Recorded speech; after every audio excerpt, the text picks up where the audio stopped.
Iguodala to Curry, back to Iguodala, up for the layup. Oh, blocked by James. Curry, one-on-one. Irving puts it up. It's good. Kyrie Irving from downtown. The three, steps back, crossover, puts up a three. Rebound James. Second. It's over. It's over. Cleveland is a city of champions once again. The Cavaliers are NBA champions. Cleveland, this is for you. Good evening, Cavs fans, and welcome into the Block the Shot, the Stop here with Skylar Webker. I am Kevin Lynch coming to you right after the Cavs get a win tonight, 115-105 against the Wizards. They still count as wins even when you beat the Wizards here in the NBA until they change the rulings. Skylar, we were talking a little bit off air, and I'll bring it on air. A lot of stuff to talk about tonight, especially because this is our first Cavs game in 5 days. But I think we both want to start with Jarrett Allen because we thought Jarrett had his strongest game in weeks tonight. And so what did you see out of Jarrett? Just getting that offensive production that we saw through the first 15-game win streak. Yeah. I think a lot of it, I think part of it is the Wizards. And the other part of it is not having Evan Mobley on the floor tonight. I think he gave him a lot more opportunities. But it was good to see that offensive production, 17 points, 9 rebounds, kind of what we want out of Jarrett Allen on a night in, night out basis. Yeah. I think I have his final numbers as actually 21-11. So, but regardless, either way, the most important thing, he got to free throw line 10 times, was 7 of 10. And that, like, free throw attempts are like a simple stat that will usually tell you how aggressive a player is at trying to get to the basket, right? Because the majority of the free throws you shoot, it's when you're trying to get to the basket and you get fouled. And that's particularly true for a big guy like Jarrett Allen, who kind of lives around the basket. And you're right, he definitely gets a lot more opportunities when Evan Mobley's there. But even the game or two that Evan Mobley's missed, his scoring didn't really tick up. I thought one, Jarrett was aggressive tonight, and two, I thought the guys on the team, Garland, Mitchell, LeVert, looked for him too off of penetration, maybe more than they had been in the last few weeks. Yeah, I would agree. And ESPN is clearly not working right now because it has everybody like way down. It's the guy that has Jarrett Allen at 17 points, 9 rebounds. That's why I'm an NBA.com guy. I gave up on I'm gonna have to switch over there. Yeah, I think the offense kind of stunk tonight. Yes. I think it could just be, hey, it's the Wizards. Mm-hmm. But I also think this Cavs team, I think they like playing in the sense of it keeps them in rhythm, keeps them keeps the rust off. I feel like anytime they go into these extended breaks, we always see kind of a little bit of a slow start in the first game back. Yeah. It's funny because I don't know, us, laymen, we don't really know what's going on. But on Sunday, we thought, at least I very much brought up that they maybe looked a little bit tired because they'd played so much, and maybe that's why they just looked a little lethargic on Sunday. And then tonight, they looked rusty. Which you say like 5 days, that's not that long, but for them, it's easily the longest break that they've had, and they've been pretty used to playing every other night, a lot of 3 games in 4 nights type situations. So not surprisingly, maybe they had a little bit of rust, especially at first quarter. I think they only had like 23, 25 points in the first quarter. The first quarter was really a lot of clanging off the rim. But, and the other thing that we kind of talked about that I want to bring up on the show is tonight, more so than normal, like the Cavaliers played like the quintessential modern NBA offense, where every shot should be a 3-pointer, a lab, or a foul shot. So that's like that is like the modern day, the 3 true outcomes. That's what every team wants to see. And tonight they shot 51 threes, which is 11, 12-ish above their average. Did not shoot them very well, unfortunately. They did get to the line 40 times, which is twice as many. They average about 20 free throws a game, twice as many free throws as they normally get tonight. And then the Lebs and Dunks speak for themselves, especially with like Jared Allen's stats and everything with him being so involved. That tells you they're getting a lot of shots around the basket. So I don't know if this is my necessarily preferred method, but it was effective tonight because, like you said, they did not play very well offensively, but they still won by double digits. They still had 115 points against an NBA team. So I guess they were doing something right. Yeah, I mean, just looking at their shooting percentage, it's 39% on the night. That's rough. That's a rough night for college. Yeah, compared to the Wizards, who put up a decent 47-7. So I think you're right. I think just getting to the free throw line and hitting at a decent clip, still not what I would like. To me, it is a free throw. These are free points. Do not piss them away. Right. Yeah. No, I mean, I think, I think fans, and I'm one of them too, are the hardest on guys about free throws because it's the one thing any of us can do decently well if we try to, if we got practice enough and everything. There is nothing else on an NBA court any of us could do remotely close to an NBA player except for possibly free throws. I think I could take a charge.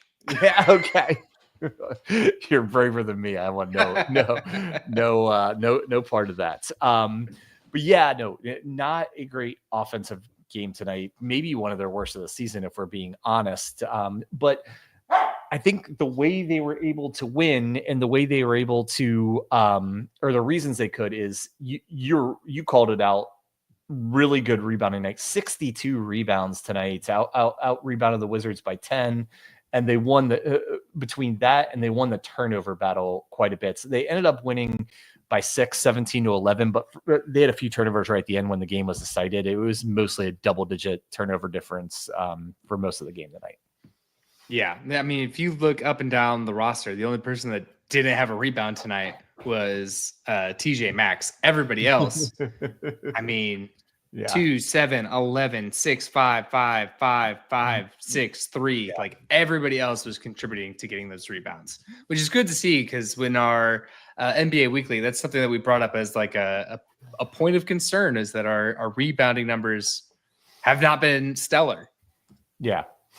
No, they haven't. And you would think, I don't know, and it's why they play the games, I guess. You would think tonight, without Evan Mobley, who is arguably your best rebounder, it would be time you'd be worried about the rebounding, but they rebounded the ball extremely well tonight. Like you said, there's, I think, 7 guys that had at least 5 rebounds tonight. So definitely like a team gang effort on the backboard. I thought that was really good. And I thought, I thought the playmaking was also really good tonight. Did not always lead. I thought they had a lot of like, I call them almost Sports Center highlights, like where they made a great pass, set up a guy for a wide open shot, and they just missed a shot. That happened. I felt like that happened so many times. I mean, Mitchell, Garland, and LeVert combined for 20 assists. I think that number easily could have been 25 to 30 if they shot the ball a little bit better. I thought they did a really good job kind of penetrating, setting up their teammates. And it was just, not to belabor the point, but it was just a really bad shooting night. But they played a good enough defense and did enough things well to still, like I said, have a comfortable win. So, fairly comfortable win. It feels so good to have these bad nights, these bad shooting nights against the Wizards. I don't want to keep harping on the Wizards, but if it's any other team, if you have a bad shooting night against Boston or, the Thunder or anybody else, the score isn't what it is. No, they don't win this game against a really good team the way they played. I mean, I think that's just being honest. Yeah. And credit the Wizards. I really like Sarr, who they got. Yeah, he played really well. Yeah. He, even from when they played the Wizards earlier in the year, when we talked about the Wizards, he just looked so much more confident and aggressive.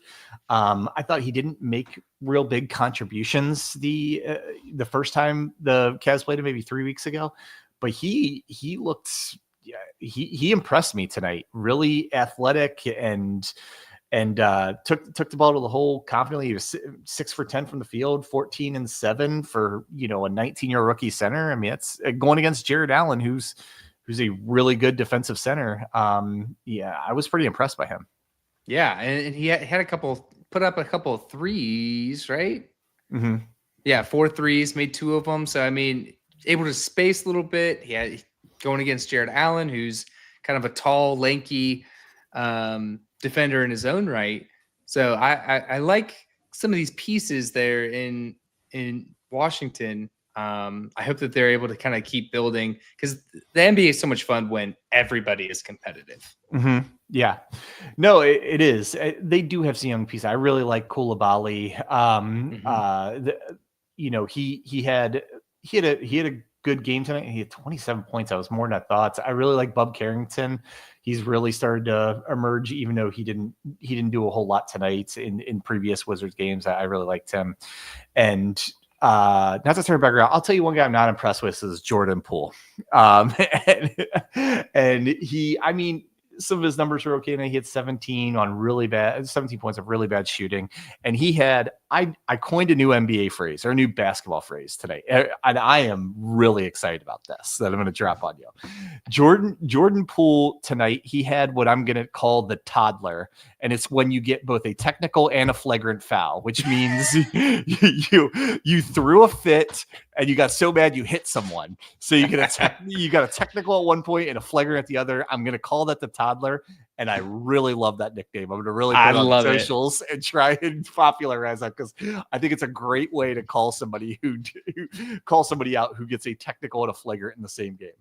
Ah, that's such a good like term to start saying, because yeah, he has not impressed me pretty much since his rookie year at Golden State.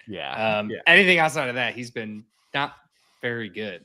Yeah, and I mean, he was good inside. The Warriors obviously have a fantastic ecosystem there that he did really well in for a while, and then probably acted like a toddler and got knocked out by Draymond Green. And it's been pretty much downhill ever since, until leading all up to tonight's climax of him getting a toddler and a technical and a flagrant, which I said that out loud during the game. Like, I'm going to call that the toddler.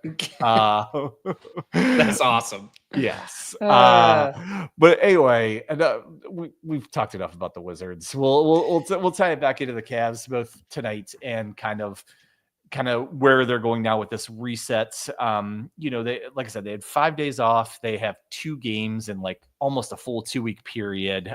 So this is a really good chance to reset. One thing that we didn't see tonight that we thought we were going to was Max Strus on an NBA court.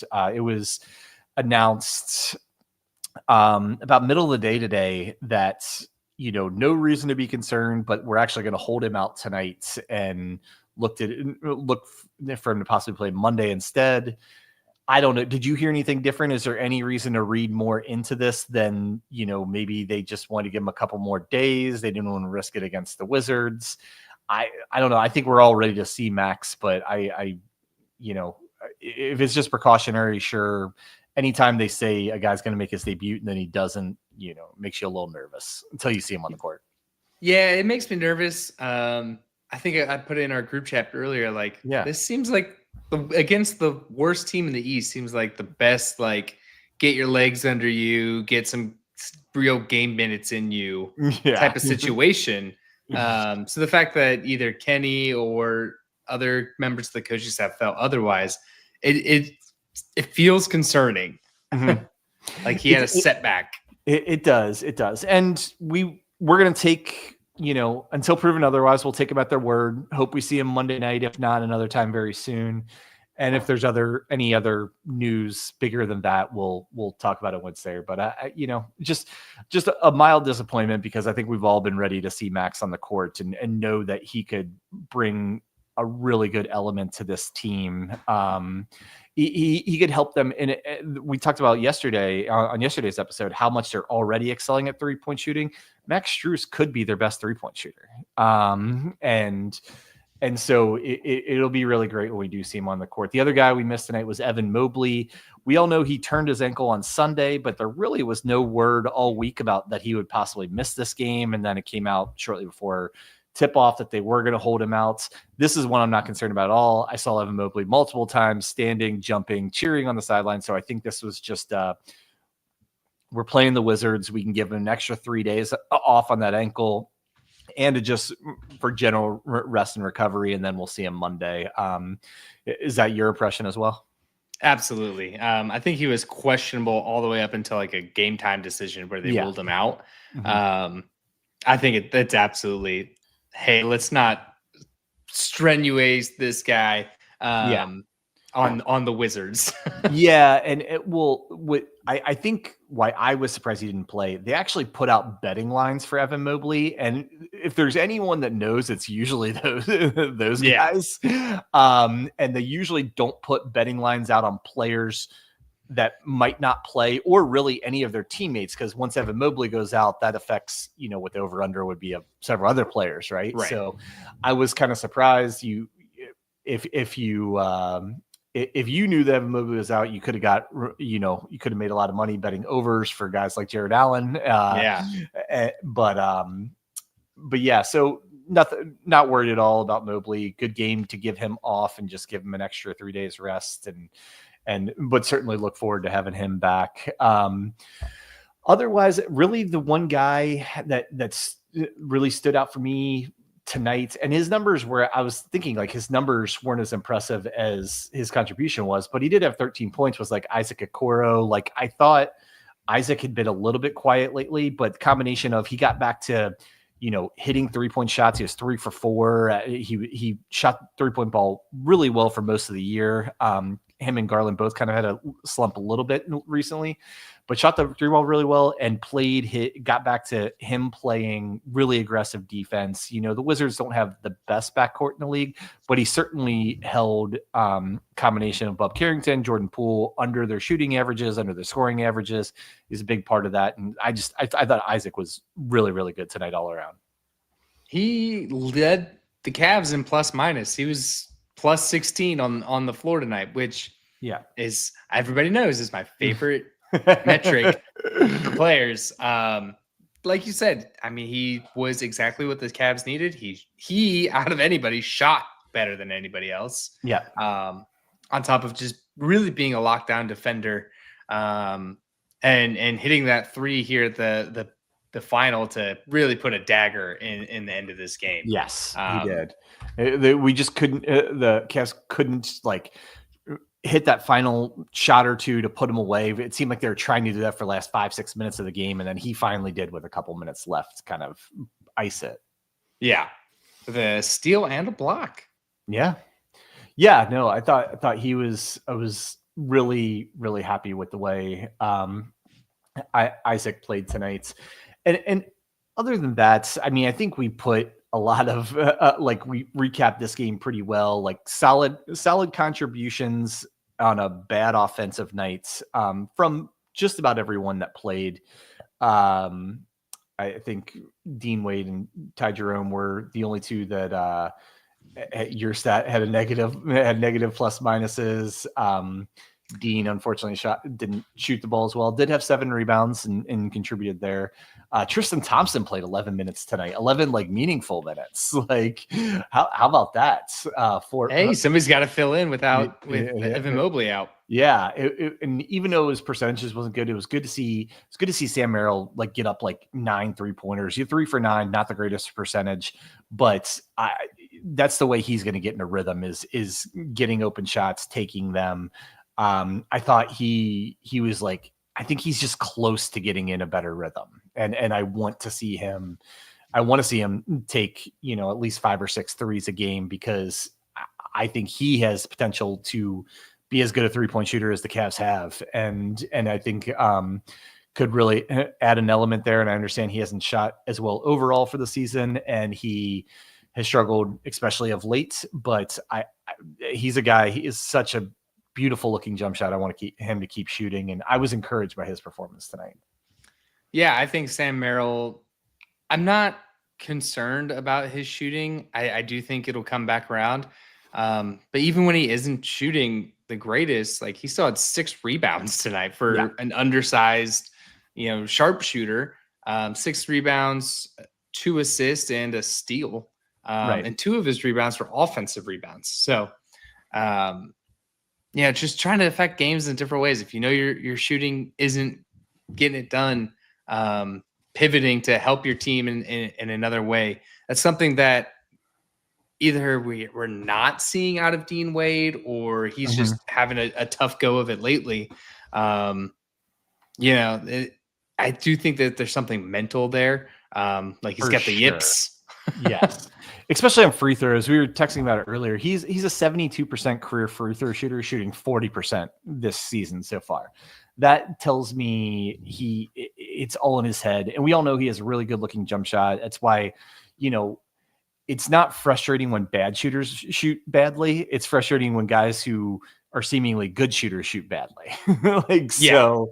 I do think I agree with you. I think it's mental. I think it's a rhythm thing. He's been in and out of the lineup as much as any Cav this year with a couple different injuries. I'm sure that plays a part. But Dean still does contribute. Like you said, 7 offensive rebounds tonight. He is I would label him a sneaky good defender, like a much better defender than you would think he is. And so he's still making contributions, and still, even when Max Strus comes back, I think he's a guy who will be in the regular rotation. Just want to see his shots start coming around here sooner than later. Yeah, I would agree. We're big Dean Wade fans. I mean, he was fantastic for this team last year and the year before. Yep. I hope it turns around for him, because with the way his contract or the salary in his contract, that becomes something that's usable come the trade deadline. Yeah, it is.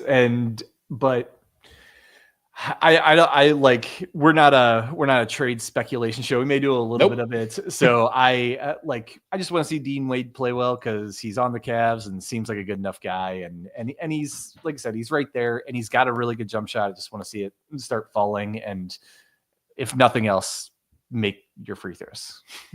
Yeah. So $6.1 million. I think that's about as, I think we talked about it last episode in the weekly, that there really aren't any bad contracts on this team. No, that might be the most expendable if things keep trending. I don't think they will. I think he'll get it together. I think he'll figure it out. I do too. So we can put a bow on this game again. Happy to get back on the winning side after their last game, which seems like forever ago, was a loss to Miami. Happy and more than anything, I think the best way to summarize this game, it's great when this Cavs team is such a good team that they win by double digits when they play badly. I mean, when they play bad offense. They have by the numbers the best offense in the NBA that had a horrible night tonight, and they still won by double digits. And those are just the signs of a really good, mature team that can win in different ways, when what's been your best asset, being your offense and your shooting, is kind of working against you tonight. Yeah. I mean, it's great that it's kind of the stuff that we were talking about when they were on that win streak, is that they were always finding another way to win. Mm-hmm. And tonight they found that through defense and the free throw line, which is, we really haven't seen them win based on the free throw line yet this year. So it's good to kind of see another level or another wrinkle to this team. Yeah, absolutely. So with that, we'll talk a little bit about the next game. They got the Brooklyn Nets in Brooklyn on Monday nights. Brooklyn has been better than people expected them to be. I actually thought they would be, at least until maybe they start making some trades. I actually thought they would be a decent team. They have a team full of really solid NBA role players. It's a real mismatch team. And I, for one, think the Cavs are better than Brooklyn and should win, but Brooklyn kind of has the type of roster that's a bad matchup for the Cavs. They're almost like the Hawks light a little bit, because they have so many big, long wings that shoot threes really well, like, type of player that the Cavs don't have. So is that like, I see it like a game the Cavs should win, but it's not necessarily the best matchup, and expect Brooklyn to give them a game. I agree. I think that they have a lot of guys that I like on that team. Yeah. Especially that fit that long, spacing wing. Dorian Finney-Smith. Yeah.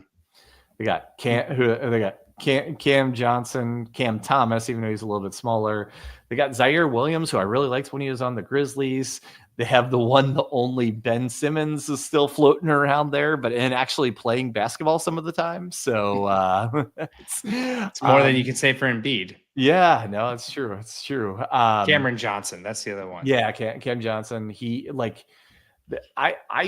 I think this is a team. Actually, I think this is a team that could do really well for themselves at the trade deadline. Get a lot of, trade a lot of these guys to get valuable assets back if that's the route that they go, which a lot of them expect to. But yeah, I think this.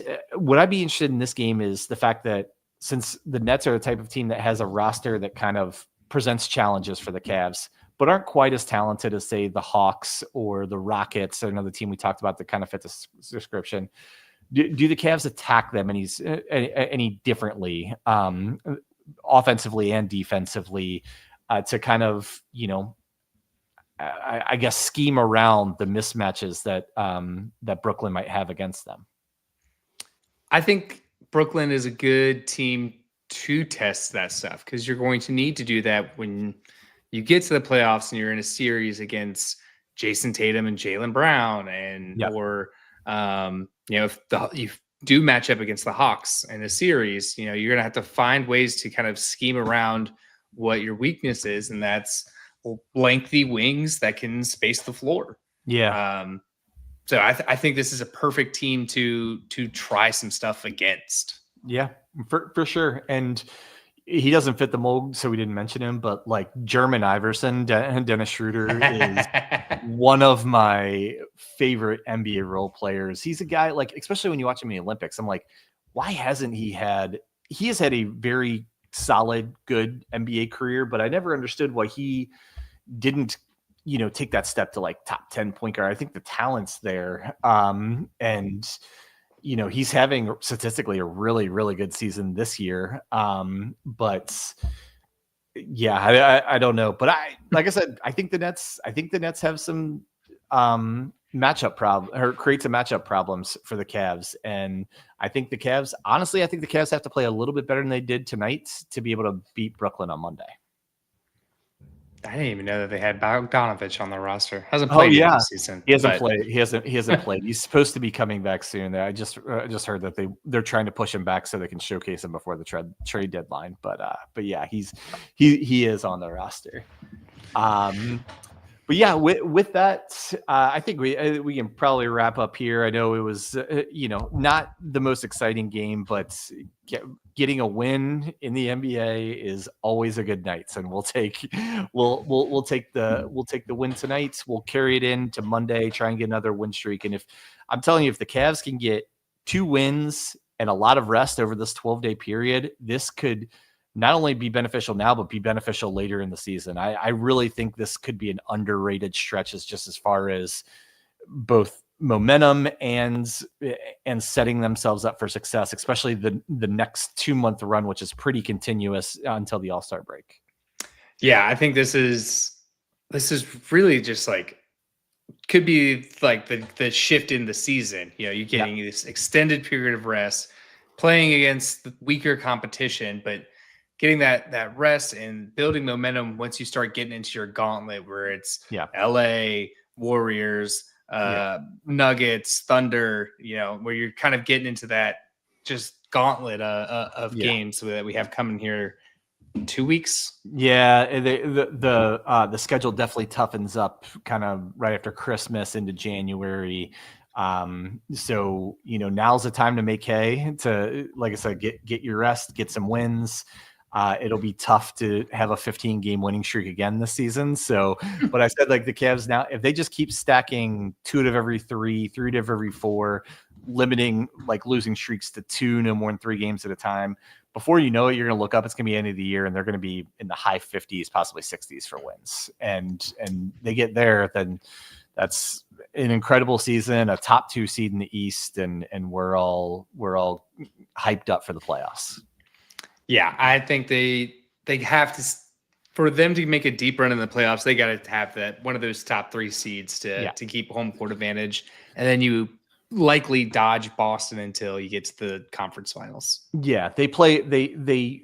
It's no secret they play better at home tonight. Withstanding, I think they still only have 1 loss at home. That one to the Hawks. I think all their other 3 losses are on the road. I don't have it in front of me, but I would guarantee there's a several point difference in margin of victory between home and the road. I mean, it's just watching all the games. You can tell this team definitely plays better at home, feeds off the crowd. The bench players play much better at home, it seems like. And so yeah, I agree with you. I think if the Cavs are going to have a realistic chance to get to the Eastern Conference Finals or the NBA Finals, they have to be a top 2 seed and really use that one of the better home court advantages in the NBA to their advantage. Absolutely. So, look at us. We're already talking about June basketball. And it's I December. know. We have slower horses. So with that, yes, let's wrap up. We'll be back. We'll be back Monday next week. We'll do another, and then we're going to do another NBA Weekly, and then the games are going to start coming fast and furious again. So enjoy this break from us, because we're going to start putting out a lot more episodes here in the near future. For Skylar, good luck on the move. If I don't talk to you between the move, I think you're off Monday, so by the next time I talk to you, you might be in your new house. So I hope so. This has been the most drug out process so far. It always is, man. It always is. So, all right, for Skylar Webker, I'm Kevin Lynch. Thanks again for tuning in to another episode of the Block the Shot, the Stop, and go Cavs.